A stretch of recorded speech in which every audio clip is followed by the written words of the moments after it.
যারা বুদ্ধিমান এবং প্রকৃত মুক্তি বা পরম শান্তি অন্বেষণ করছেন, তাদের উচিত একাগ্র চিত্তে ভগবান শ্রীকৃষ্ণের কথা শ্রবণ করা এবং তার গুণগান করা।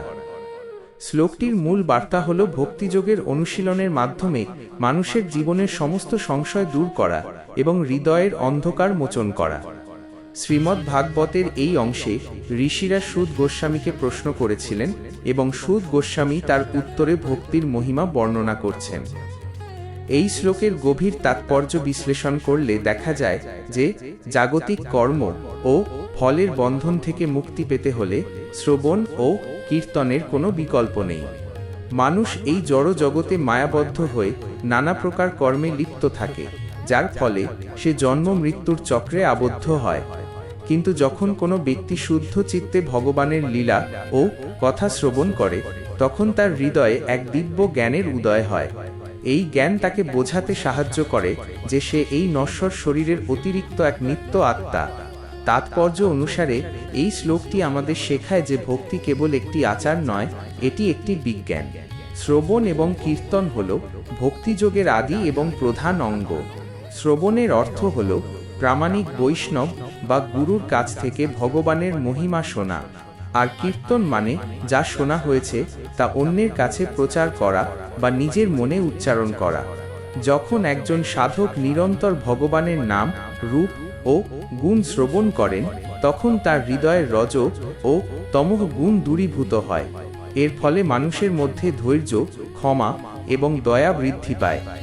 শ্লোকটি আরও স্পষ্ট করে যে জীবনের প্রকৃত সফলতা কোনো জড় ঐশ্বর্য বা যান্ত্রিক উন্নতির মধ্যে নেই। প্রকৃত উন্নতি হল ভগবানের সাথে আমাদের যে নিত্য সম্পর্ক রয়েছে তা পুনঃস্থাপন করা। মায়ার প্রভাবে আমরা আমাদের স্বরূপ ভুলে গিয়েছি, আর এই বিস্মৃতিই হল সমস্ত দুঃখের মূল কারণ। শ্রীমদ্ ভাগবত আমাদের সেই স্বরূপের কথা স্মরণ করিয়ে দেয়। যারা এই শ্লোকটি হৃদয়ঙ্গম করেন তারা বুঝতে পারেন যে পার্থিব জল্পনা কল্পনা বা শুষ্ক জ্ঞান চর্চা কখনো মনের তৃপ্তি দিতে পারে না। পরমাত্মার সন্তুষ্টির মাধ্যমেই কেবল নিজের আত্মা তৃপ্ত হতে পারে। এই অধ্যায়ের প্রেক্ষাপটে সুত গোস্বামী বলছেন যে পরম সত্যকে জানার তিনটি স্তর রয়েছে: ব্রহ্ম, পরমাত্মা এবং ভগবান। কিন্তু এই তিনটির মধ্যে ভগবান রূপটিই হল পূর্ণ প্রকাশ, আর ভক্তিযোগের মাধ্যমেই সেই পরম পুরুষোত্তম ভগবানের সান্নিধ্য লাভ করা সম্ভব। চতুর্দশ শ্লোকটি সেই ভক্তিযোগের একনিষ্ঠ অনুশীলনের উপর জোর দেয়। এটি আমাদের জানায় যে একাগ্রতা ছাড়া কোনো কাজে সিদ্ধি লাভ হয় না, আর ভগবানের সেবায় এই একাগ্রতা অত্যন্ত জরুরি। জাগতিক বিষয়ে আমাদের মন বিক্ষিপ্ত থাকে, কিন্তু হরিকথা শ্রবণের মাধ্যমে সেই বিক্ষিপ্ত মন স্থির হয়। পরিশেষে বলা যায়, শ্রীমদ্ ভাগবতের এই শ্লোকটি মানব সমাজকে এক মহান নির্দেশিকা প্রদান করে। এটি আমাদের স্মরণ করিয়ে দেয় যে আমরা যেন ক্ষণস্থায়ী বিষয়ের পেছনে না ছুটে চিরস্থায়ী আনন্দের সন্ধান করি। শুদ্ধ ভক্তির পথে চললে মানুষের হৃদয় দর্পণ মার্জিত হয় এবং সে ভবসমুদ্র পার হতে সমর্থ হয়। সুত গোস্বামীর এই অমৃত বাণী আজও প্রতিটি মানুষের জন্য সমানভাবে প্রযোজ্য, যা আমাদের মোহমুক্ত হয়ে ভগবানের পাদপদ্মে আশ্রয় নিতে উদ্বুদ্ধ করে। শ্রীমদ্ ভাগবতের প্রথম স্কন্ধের দ্বিতীয় অধ্যায়ের পঞ্চদশ শ্লোকটি আধ্যাত্মিক সাধনার পথে এক অত্যন্ত শক্তিশালী এবং অপরিহার্য সত্য প্রকাশ করে। এই শ্লোকে সুত গোস্বামী বর্ণনা করেছেন যে বিজ্ঞ ব্যক্তিরা ভগবানের কথা স্মরণ করার মাধ্যমেই নিজেদের কর্মের জটিল গ্রন্থি ছিন্ন করেন। শ্লোকটির মূলে বলা হয়েছে যে ভগবান শ্রীকৃষ্ণের কথা শ্রবণ ও কীর্তন করার মাধ্যমে মানুষের অন্তরের গভীর অন্ধকার দূরীভূত হয় এবং কর্মফলের যে শিকল আমাদের এই জন্ম মৃত্যুর চক্রে বেঁধে রাখে তা অত্যন্ত সহজে কেটে যায়। তাই এমন কে আছে যে ভগবানের লীলা কথায় রতি বা আসক্তি লাভ করতে চাইবে না? এই শ্লোকের তাৎপর্য বিশ্লেষণ করলে দেখা যায় যে মানুষ এই জড়জগতে মায়ার দ্বারা পরিচালিত হয়ে অসংখ্য কর্ম সম্পাদন করে। প্রতিটি কর্মের একটি ফল থাকে, যা ভালো বা মন্দ হতে পারে। এই কর্মফলই মানুষকে পুনরায় জন্মগ্রহণ করতে বাধ্য করে। মানুষের হৃদয়ে অসংখ্য বাসনা থাকে এবং এই বাসনাগুলোই কর্মের গ্রন্থি হিসেবে পরিচিত। এই গ্রন্থিগুলো এতই শক্ত যে সাধারণ তপা বা যজ্ঞের মাধ্যমে এদের সমূলে বিনাশ করা প্রায় অসম্ভব। কিন্তু সুদ গোস্বামী এখানে এক অত্যন্ত সহজ অথচ কার্যকর পথের কথা বলেছেন, আর তা হল ভগবানের দিব্য নাম ও লীলা স্মরণ করা। তাৎপর্য অনুসারে ভগবানের কথা স্মরণ করা বা তার কথা শ্রবণ করা কেবল একটি ধর্মীয় প্রথা নয়, এটি চেতনার আমূল পরিবর্তনের একটি প্রক্রিয়া। যখন আমরা ভগবানের বীরত্বপূর্ণ কর্ম বা তার দয়াময় লীলা শুনি, তখন আমাদের চিত্তে ভগবানের প্রতি অনুরাগের সৃষ্টি হয়। এই অনুরাগ আমাদের হৃদয়ে জমে থাকা বিষয়ের প্রতি আসক্তিকে শিথিল করে দেয়। জাগতিক আসক্তি যখন কমে যায়, তখন কর্মের বন্ধন আপনা আপনি আলগা হয়ে আসে। সুদ গোস্বামী এখানে প্রশ্ন ছুড়ে দিয়েছেন যে এমন কে বুদ্ধিমান মানুষ আছে যে এই পরম কল্যাণময় পথ গ্রহণ করবে না। প্রকৃতপক্ষে প্রতিটি মানুষই দুঃখ থেকে মুক্তি চায় এবং আনন্দ লাভ করতে চায়, কিন্তু আমরা আনন্দের সন্ধানে ভুল পথে পরিচালিত হই। আমরা মনে করি যে বাহ্যিক বস্তু বা ইন্দ্রিয় তৃপ্তি আমাদের শান্তি দেবে, কিন্তু ভাগবত আমাদের শেখায় যে প্রকৃত শান্তি আসে তখনই যখন হৃদয় থেকে অজ্ঞানতার আবরণ সরে যায়। তলোয়ার যেমন কোনো বস্তুকে দ্বিধাবিভক্ত করে দেয়, ভগবানের স্মরণ তেমনই কর্মের বন্ধনকে কেটে ফেলে। এই স্মরণ কেবল নিজের জন্য নয়, এটি অন্যকেও আলো দেখায়।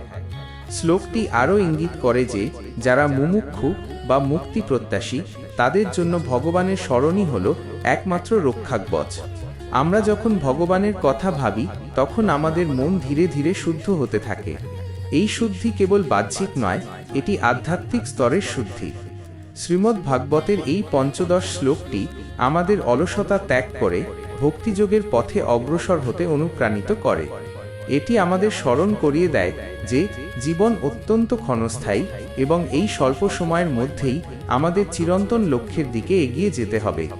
সুদ গোস্বামীর এই বাণী অনুসারে ভগবানের সেবা ও গুণগানই হল জীবনের সকল জট খোলার চাবিকাঠি। যারা এই সত্য উপলব্ধি করেছেন, তারা জাগতিক কোলাহলের ঊর্ধ্বে উঠে ভগবানের প্রেমময় সেবায় নিজেদের নিয়োজিত করেন। এটিই হলো প্রকৃত স্বাধীনতা বা মুক্তি। এই পথের অনুসারী হলে মানুষের মধ্যে আর কোনো ভয় বা সংশয় থাকে না। ভক্তির এই সুশীতল ছায়ায় আশ্রয় গ্রহণ করলে মানুষের জীবন ধন্য হয় এবং সে পরম গতি লাভ করতে সমর্থ হয়। ভাগবতের এই শিক্ষা আমাদের প্রতিদিনের জীবনে প্রয়োগ করলে আমরা আধ্যাত্মিক উৎকর্ষের শিখরে পৌঁছাতে পারি। শ্রীমদ্ ভাগবতের প্রথম স্কন্ধের 2য় অধ্যায়ের 16 শ্লোকটি ভক্তিযোগের সোপানে আরোহণের এক অত্যন্ত গুরুত্বপূর্ণ ও ব্যবহারিক নির্দেশিকা প্রদান করে। এই শ্লোকে সুদ গোস্বামী বর্ণনা করেছেন যে পুণ্যতীর্থসমূহের সেবা করার মাধ্যমে এবং মহাত্মা বা শুদ্ধ ভক্তদের সেবা করার ফলে ভগবানের কথা শ্রবণে শ্রদ্ধা ও রুচির উদয় হয়। শ্লোকটির মূল শিক্ষা হল যে আধ্যাত্মিক জীবনে কেবল নিজের প্রচেষ্টায় অগ্রসর হওয়া সম্ভব নয়, বরং সাধুসঙ্গ এবং সেবামূলক মনোভাবের মাধ্যমেই পরম সত্যের প্রতি অনুরাগের সৃষ্টি হয়। এই শ্লোকের গূঢ় তাৎপর্য বিশ্লেষণ করলে দেখা যায় যে ভগবানের কথা শ্রবণ করার ইচ্ছা বা আকাঙ্ক্ষা মানুষের মনে আপনা আপনি জাগ্রত হয় না। জাগতিক বিষয়ে আসক্ত মন সাধারণত হরিকথা বা আধ্যাত্মিক আলোচনায় নিরুৎসাহ বোধ করে। এই জড়তা কাটানোর জন্য শাস্ত্র নির্দিষ্ট কিছু উপায়ের কথা বলেছে। তার মধ্যে প্রধান হল তীর্থ ভ্রমণ এবং শুদ্ধ ভক্তদের সান্নিধ্য লাভ। তীর্থস্থানগুলো কেবল পর্যটনের জায়গা নয়, সেখানে বাস করেন ভগবানের একনিষ্ঠ ভক্তরা। সেই সব মহাত্মাদের সেবা করার সুযোগ পেলে মানুষের হৃদয়ে জমে থাকা কলুষতা দূর হতে শুরু করে। তাৎপর্য অনুসারে মহাত্মা বা বৈষ্ণবদের সেবা করা আর স্বয়ং ভগবানের সেবা করার মধ্যে কোনো পার্থক্য নেই। প্রকৃতপক্ষে ভগবান তার ভক্তদের মাধ্যমেই নিজের মহিমা প্রকাশ করেন। যখন কোনো ব্যক্তি বিনম্র চিত্তে কোনো শুদ্ধ ভক্তের পরিচর্যা করেন বা তার আদেশ পালন করেন, তখন সেই ভক্তের কৃপায় সাধকের হৃদয়ে ভগবানের দিব্য লীলা শ্রবণের এক তীব্র ব্যাকুলতা তৈরি হয়। এই ব্যাকুলতাই হল ভক্তিপথের প্রকৃত পাথেয়। শ্রদ্ধা বা বিশ্বাসের বীজটি তখনই অঙ্কুরিত হয় যখন তা সাধু সঙ্গেরূপ জল ও যত্নে পুষ্ট হয়। শ্লোকটি আরও ইঙ্গিত দেয় যে পারমার্থিক প্রগতির জন্য সেবাবৃত্তি অত্যন্ত আবশ্যক। অহংকার বশত কেউ যদি মনে করে যে সে কেবল শাস্ত্র পাঠ করেই সবকিছু জেনে ফেলবে, তবে তা ভুল ধারণা হতে পারে।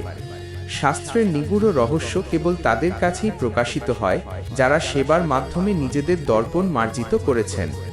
নিষ্পাপ ও পুণ্যবান ব্যক্তিদের সঙ্গ লাভের ফলে মানুষের কুসংস্কার এবং জড় আসক্তি স্তিমিত হয়। তখন হরিকথা কেবল কানে পৌঁছায় না, তা সরাসরি হৃদয়ে প্রবেশ করে এক অনির্বচনীয় আনন্দের সৃষ্টি করে। এই স্তরে পৌঁছালে একজন সাধক বুঝতে পারেন যে শ্রবণ করাই হলো ভক্তিযোগের প্রথম ও প্রধান সোপান, কিন্তু সেই শ্রবণে রুচি আসাটা কৃপাসাপেক্ষ।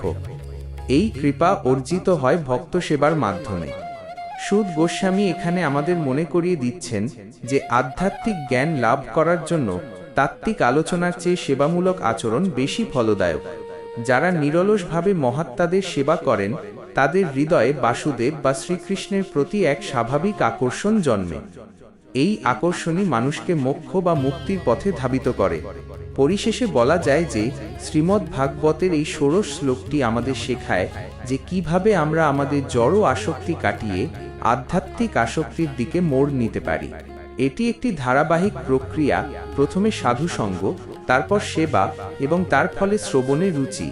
এই রুচি যখন একবার জন্মে যায় তখন মানুষের জাগতিক দুঃখ কষ্ট আর তাকে স্পর্শ করতে পারে না। সে তখন ভগবানের নাম ও গুণের সাগরে নিমজ্জিত হয়ে পরমানন্দ অনুভব করে। এইভাবে সেবার মাধ্যমেই মানুষের জীবনের পরম লক্ষ্য সুনিশ্চিত হয়।